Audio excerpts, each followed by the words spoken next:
I'd like to call this special meeting to order. Would you please stand for the pledge of allegiance? I pledge allegiance to the flag of the United States of America and to the republic for which it stands, nation.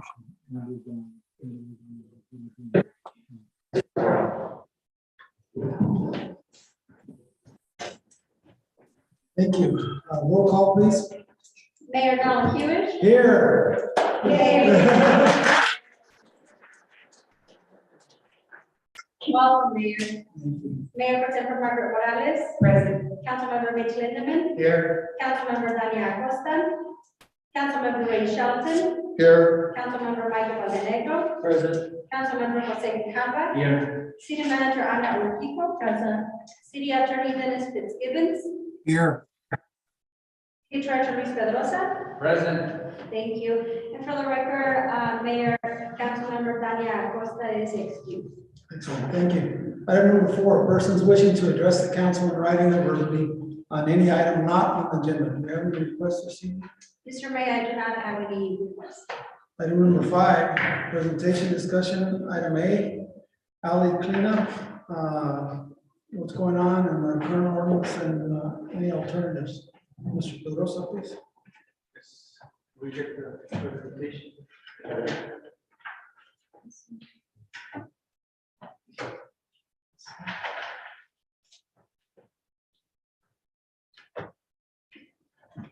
Good evening, Mayor, members of council.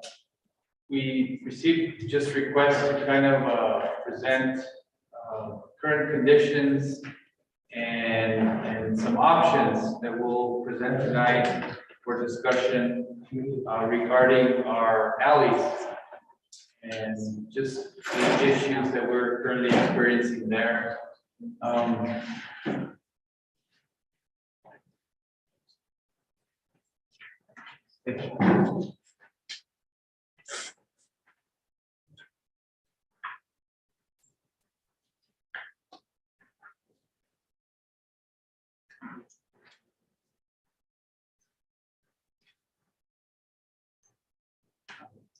Next slide.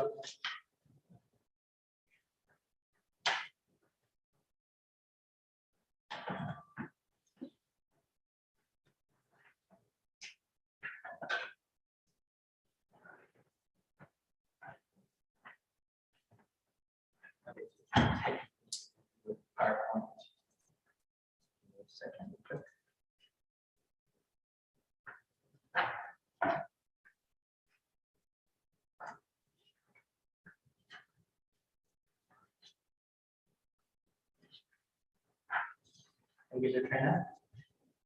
There we go.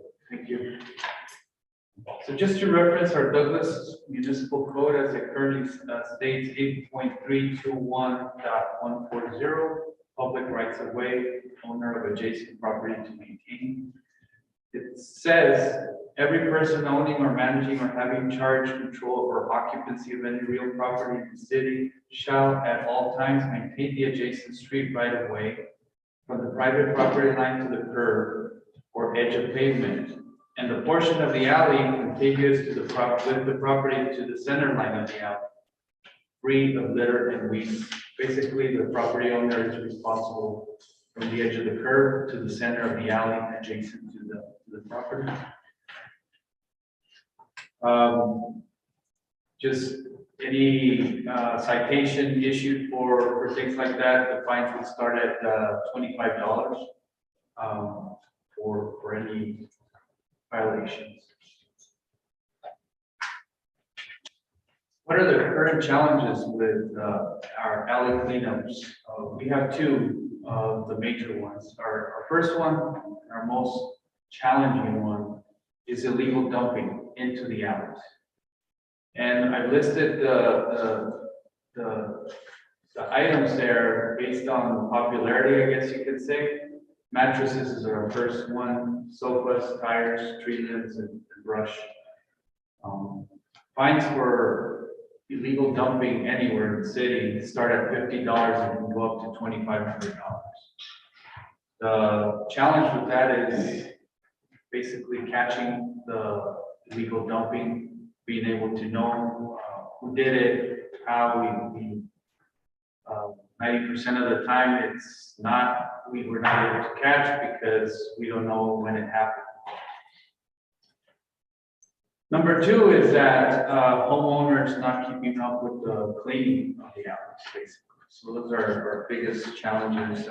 Typically, we see that, you know, in alleys, and this is not throughout, but we see this as a very common thing, is that either it's very clean and maybe one or two homeowner doesn't clean it, or the alley is not clean at all. So we see that as a very common occurrence. So, but tend to see that if one cleans it, that the other tends to follow suit. What are those solutions?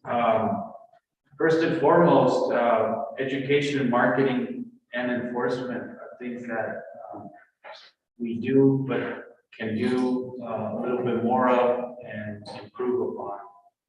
I think a promotion of the policy or the DMC statute to citizens, basically educating the public on that, using our media channels, any special events, and our utility bill. I think everybody tends to read that, and we're soon going to change over to a new format for utility bills that will allow inserts of ads and messages that we can certainly send. It can be more eye-catching. So we're looking forward to implementing that. Enforcement, we issue letter citations,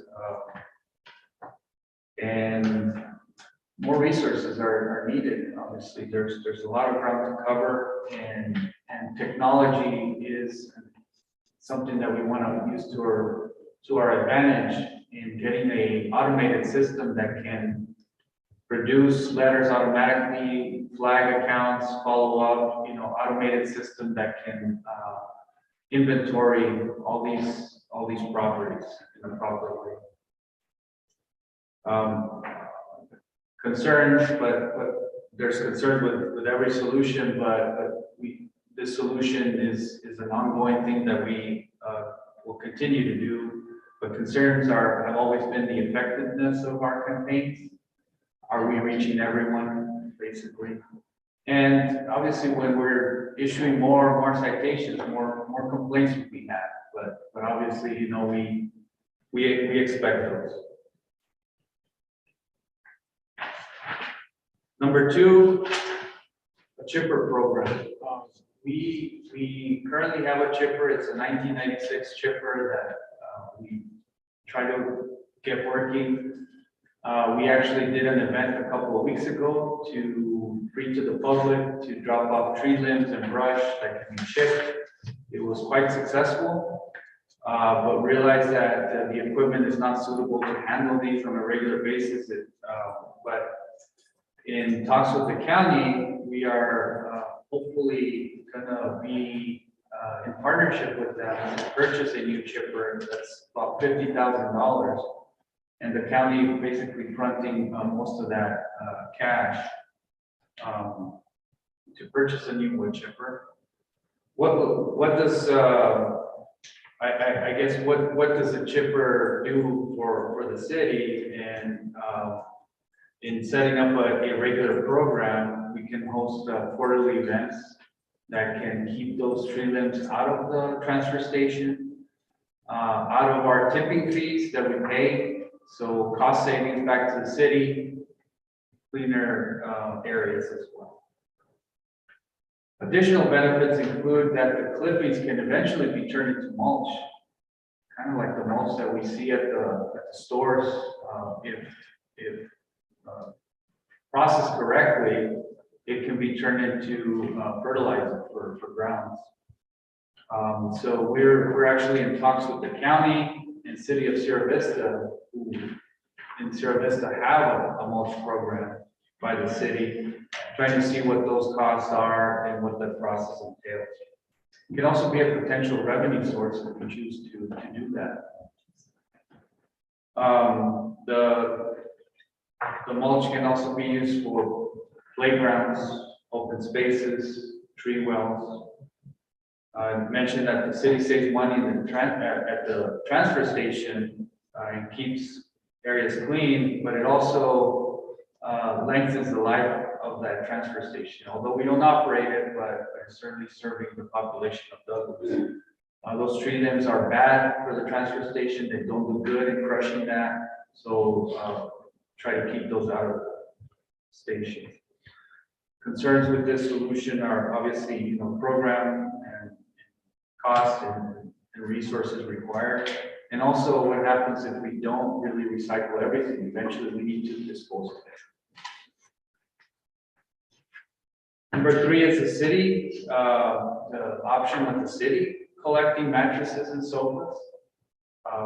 Some options of what this could look like. And the city setting up a collection point for those mattresses and sofas. It could either be free to the public, we could charge for every collection, we could use the same system that the county has, such as vouchers. The free dump day, we can certainly mail those out and say, your free mattress dump day, and we could be the collector. We can also set up a fee within the sanitation fund for this that can collect the revenue from each household to pay for this program. We would need to set up rules, operating hours within our location. Set up eligible items to be dropped off, and somebody monitoring that. And just as a way of information, our current cost at the transfer station to dump a mattress is $5 to $10. Anything under 160 pounds is $5. Between 160 and 300 pounds is $7. Anything above 300 pounds is a $10 fee at the transfer station. We also gathered information as to how we do here at the transfer station with collections of mattresses and sofas. And they say we were averaging anywhere between 6 to 10 collections at the transfer station of mattresses and sofas, while Wilcox, a smaller city, collects 25. So you can see there's a big disparity. Concerns about this solution are cost, resources, and also potential misuse of the program, in that we get trash, we get other items dumped in that collection bin, not the items that we're specifically looking for. Number 4 is looking at the option of a brush and bulky pickup that the city could do with mostly existing resources that include existing personnel and potentially using our old garbage trucks. Now we switched over to the automated arm pickup for garbage trucks, but we still have one garbage truck that you can just manually dump items in there. Options are, or I said maybe twice a year, it could be sooner, it could be once a year. It just depends on where resources and costs lie. Options are to work with the county to potentially look at the free dump day vouchers and trading that off for the city picking the items up on certain days and the county receiving those items in lieu of the free dump day amount. So basically trading that program for this program and making it more convenient while the city, offering that pickup service.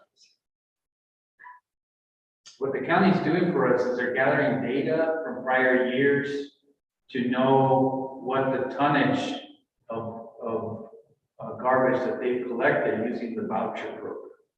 So just to get an idea of what we would be looking at as far as cost.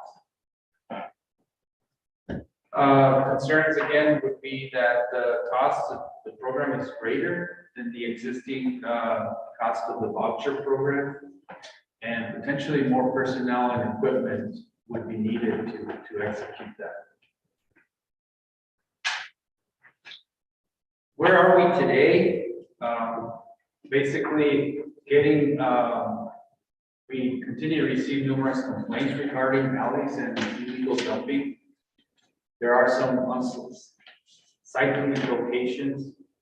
What we do see though is less garbage in the alleys and less burden due to the garbage being placed in the curbside as opposed to being in the alley. So we do see less trash accumulation than before. What we are doing right now is utilizing the inmate labor to catch up on some of the alleys. We have started that in February, and those are the locations that we've hit as far as alleys are concerned so far.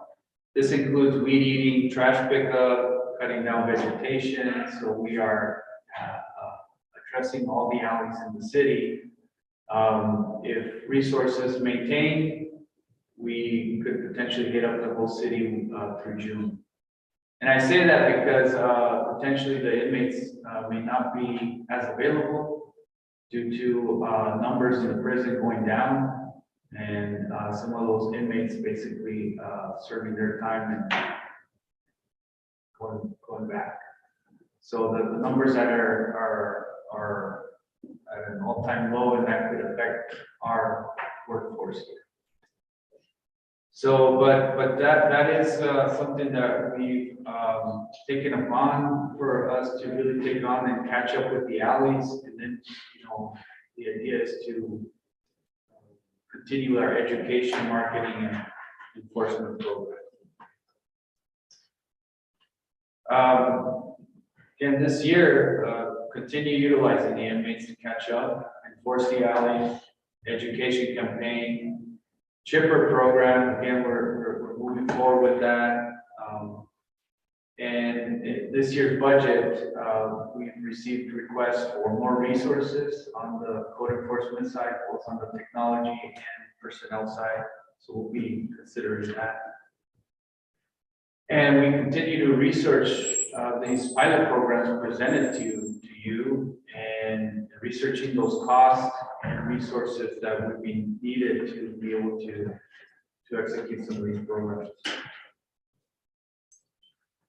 That's it. Entertain any questions or comments.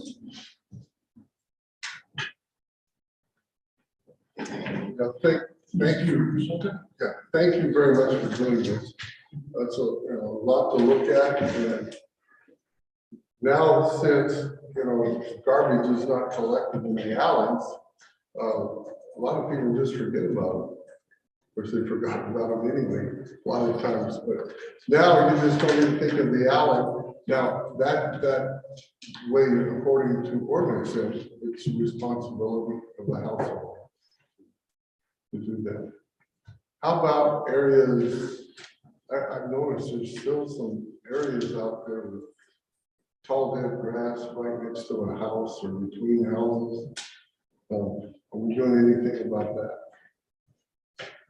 Yeah, Mr. Shelton, if that tall grass is within the house itself or the right of way, those would be, again, their responsibility to do. And as I mentioned before, we're trying to enforce this as best we can.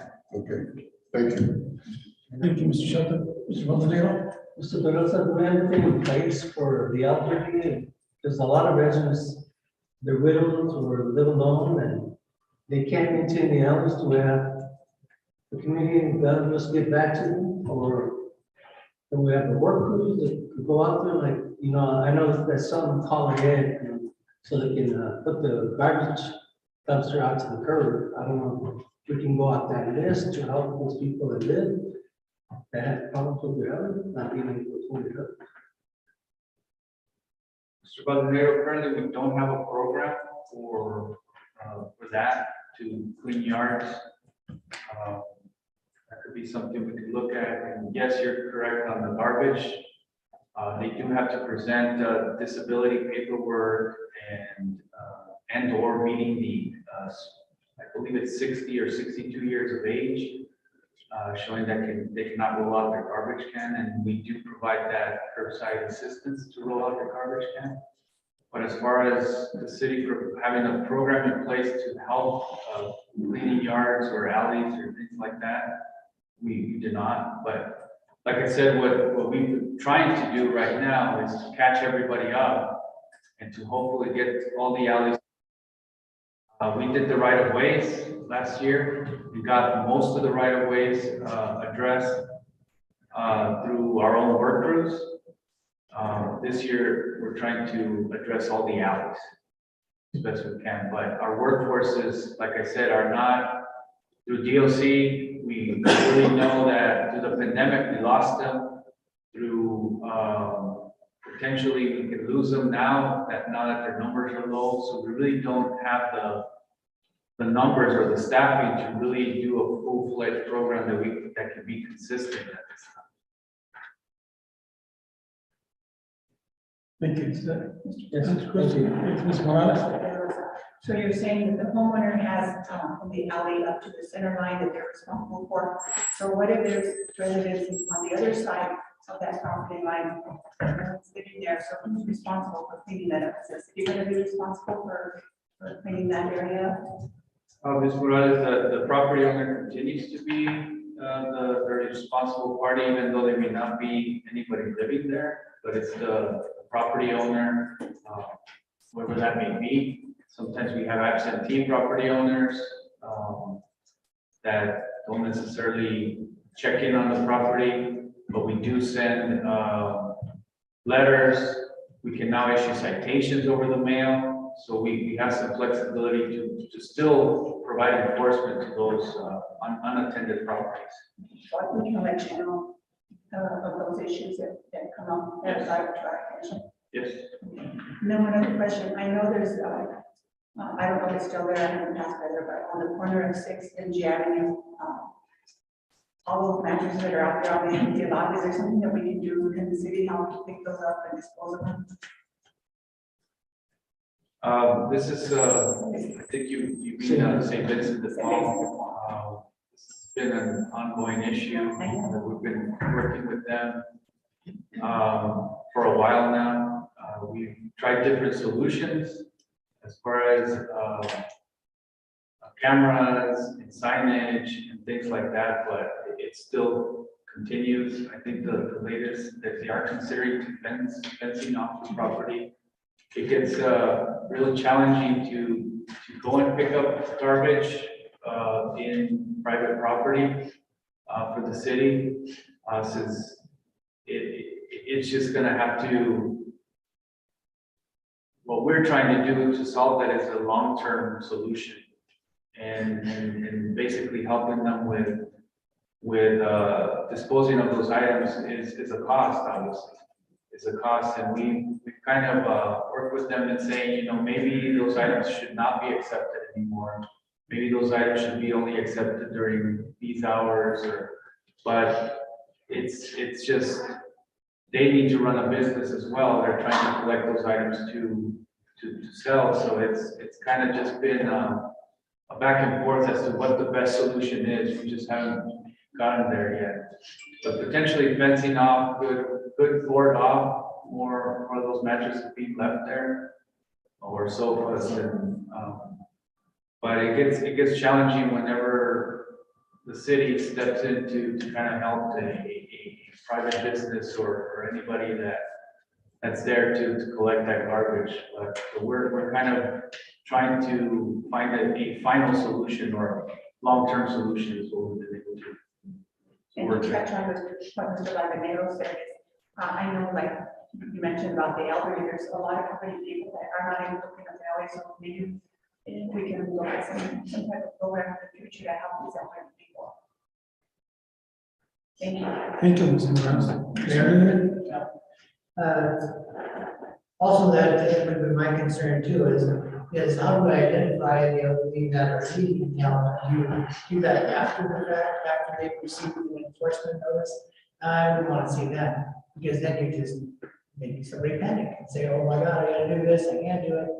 And so if there's gonna be a logical explanation or a way of doing these things to identify who would need, you know, the extra help, and not wait until after the fact or something like that. That would be my concern.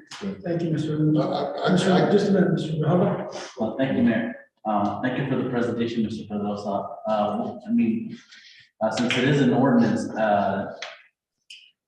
you know, maybe we can work together with our constituents and, you know, I remember when Doreen Watson was the city manager here, she brought up the idea of maybe buying a mower and just, you know, spraying the alleys if we, you know, if we could amend the ordinance and just drive, you know, cut the weeds, just drive by with a mower.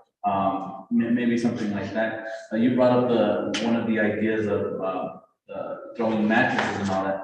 I like the ideas of just the mattresses, if we could just do that. I've seen a lot of mattresses, especially in my work. I do get nervous about maybe heavier items because then, you know, if our employees have to be the ones lifting it, then you talk about injuries. You don't want to see a stove out there and they have to lift the stove between one or two of them because the stove's very heavy or something like that. So maybe we could come up with you know, something in the middle with us spraying the weeds, maybe getting a mower, seeing how much that would cost and seeing if our attorneys can help us out with the legal aspects of it.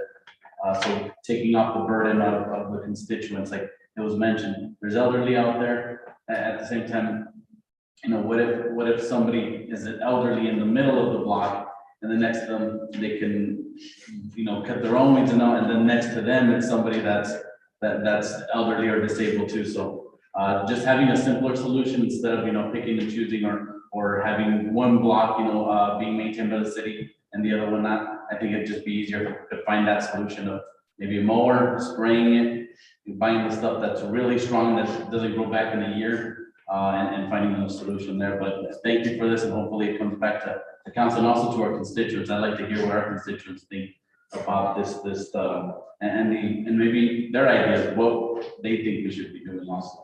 Thank you, Mayor. Thank you, Mr. Brown. Mr. Shelton. I think a note on the door saying, we've noticed that your alleyway needs attention and we would appreciate it if you get it done within 60 days.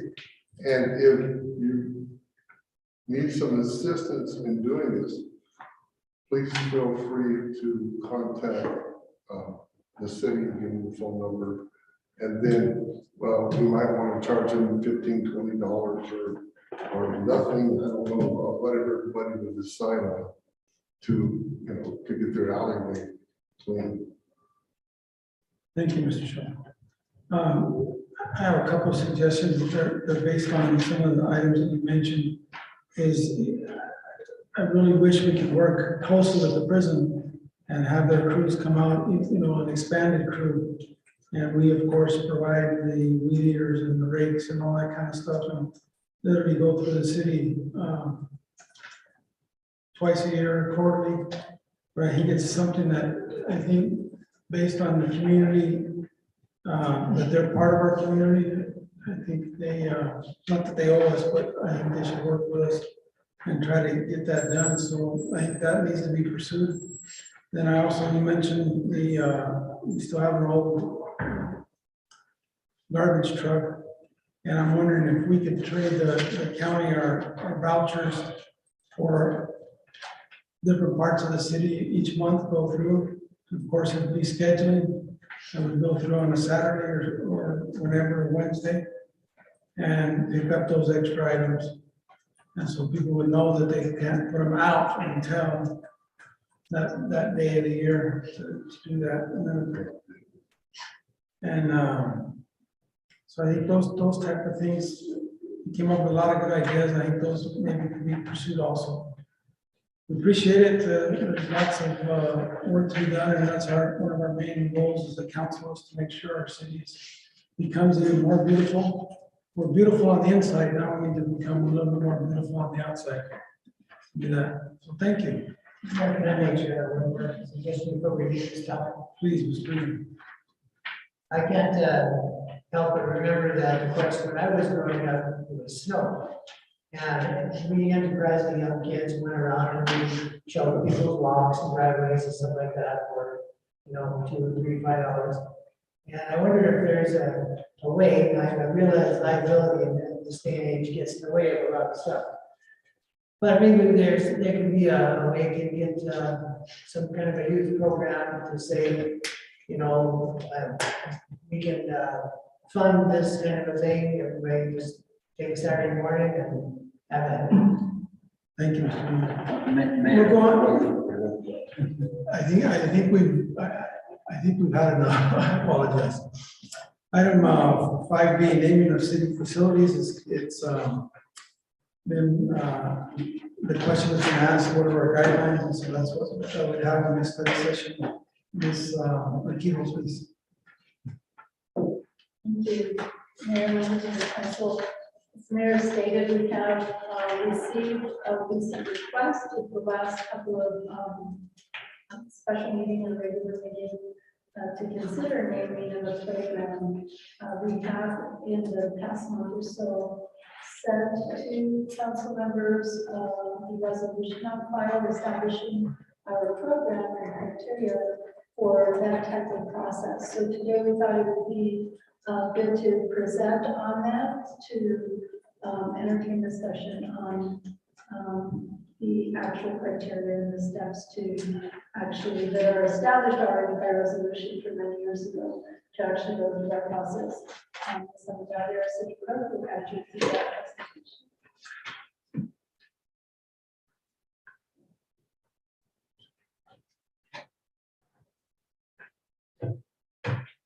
Thank you. Good evening, Mr. Mayor, members of the council.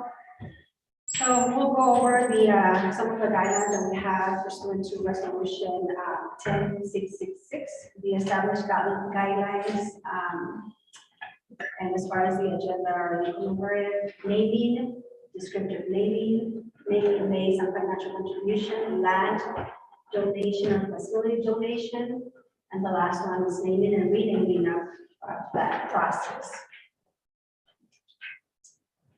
Item 1, obviously we have many facilities, parks, and open spaces that people may be wondering and able to request or suggest.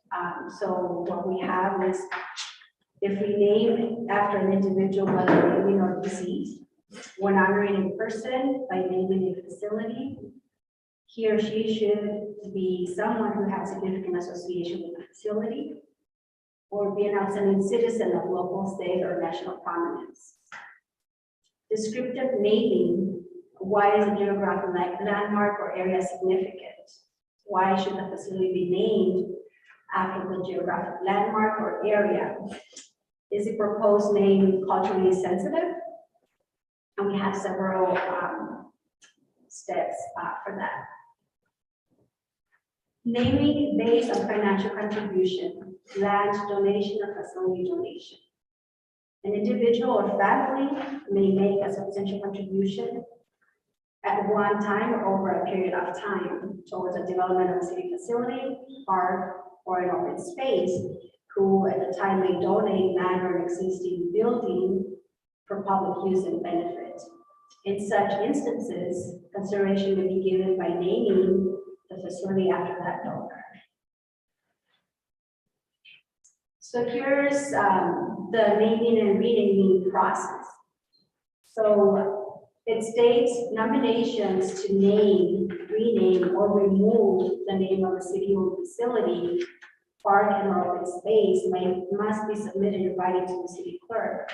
The city clerk shall review the nominations to check for compliance with the criteria listed, as what we have in that resolution as well. The nominator petitioner with a reasonable timeframe, we should get back to them whether, council may consider the naming or renaming of that open space or facility. Upon approval by the city, nomination shall be forwarded to mayor and council for review and placed on an agenda of a regular meeting. Petitions received for similar objectives as described in this section to be handled pursuant to the City of Douglas Charter. Mayor and council will allow for citizen input throughout the formal meeting process prior to voting on such item. A city-owned facility, park, and open space may be named or renamed or have its name removed at any time by a majority vote of the mayor and council. Mayor and council may amend the naming procedure at any time to facilitate the appropriate levels of citizen involvement. And that's one of the reasons that this item is in front of you today, so that we can go over the guidelines and possibly decide, since Mr. Pico mentioned that we have a request to the one of the city facilities. What are the next steps for the council members, or the mayor and council? Is the person or group received as a role model and relative to their character, integrity, and values? What was the individual's extraordinary contributions as a community leader, volunteer, business leader, or public servant? How do these contributions relate to the mission, purpose of the facility, park, and or open space? How will the naming after the individual reflect its history or purpose or the area's cultural diversity? How is the individual being nominated related to the facility or its geographic area? Some of the examples are early pioneer or long-term resident, developer of the feature, donor of the land, or protector of the land for public benefit, or use the facility as a primary location for volunteer work.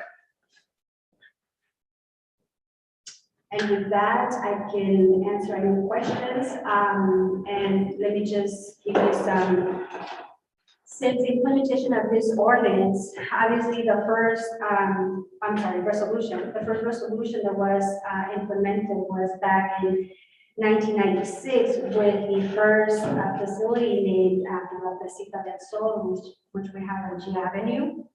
That was in 1996. And we have two more resolutions of renaming of city-owned property that was discussed in 2010 and in 2016 by Mayor and Council. And those are the short and brief guidance that we have in place currently. And I can answer any questions if you have any. Thank you, Ms. Andrade, Ms. Pico. Any questions from the council?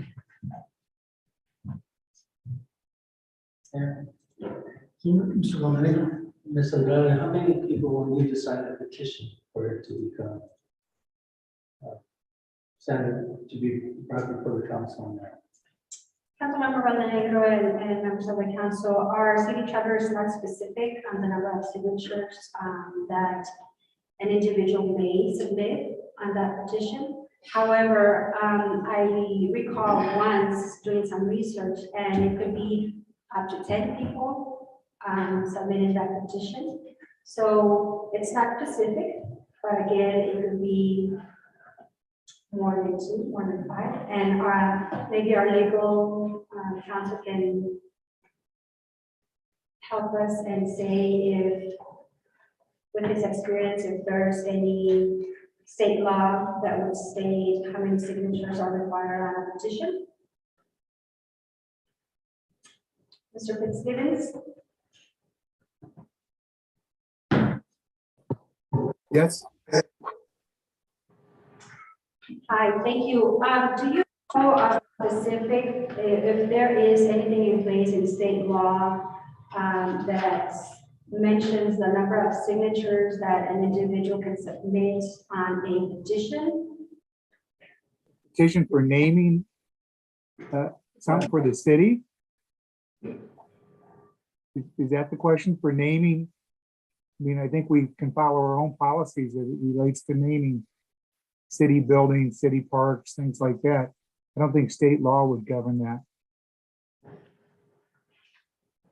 Okay, perfect. So our city charter is not specific on the number of signatures, so it will be to the discretion of mayor and council whether we have from 2, 5, 10, 15, and we can accept that petition with that number of signatures.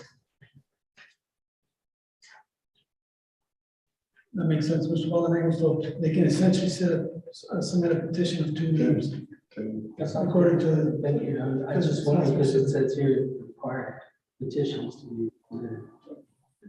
so there's no number requirement. That's good. Okay. Thank you.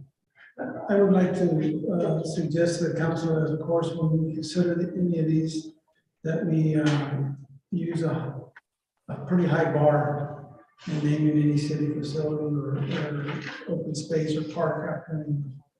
So I think there's hundreds of people that come to mind and contribute to our community that could similar criteria. So I would hope that the bar will be very, very high when we consider these items. Thank you for that. And that should, that'll probably come forward in future meetings. We have any request now, I'm talking about it. I'm sure we'll have a request.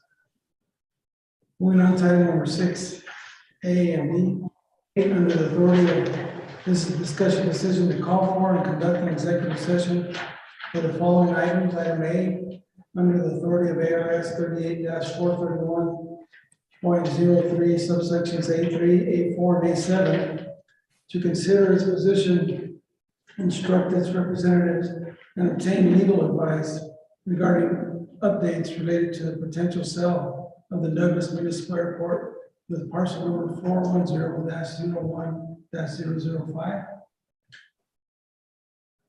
And B, under the authority of ARS 38-431.03 subsection A3, A4, and A7, to consider its position, instruct its representatives, and obtain legal advice regarding the potential sale and the potential terms thereof relating to the city-owned property on the southwest corner of 15th Street of Van Buren with parcel number 410-32-121.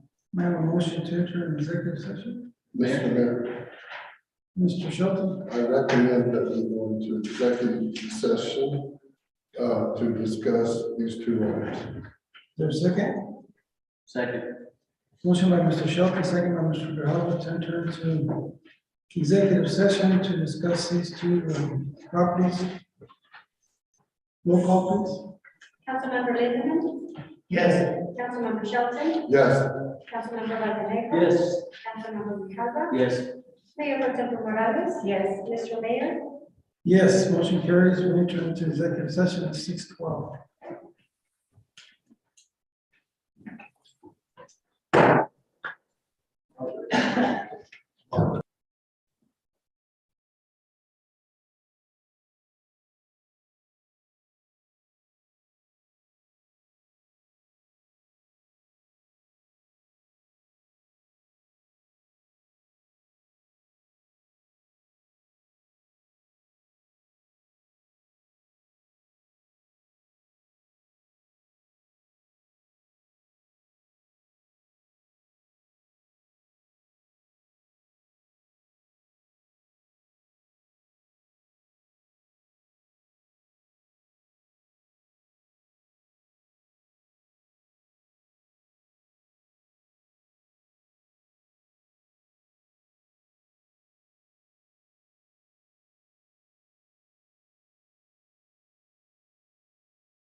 I'd like to entertain a motion to adjourn the executive session. Mrs. Morales, is I move to adjourn executive session.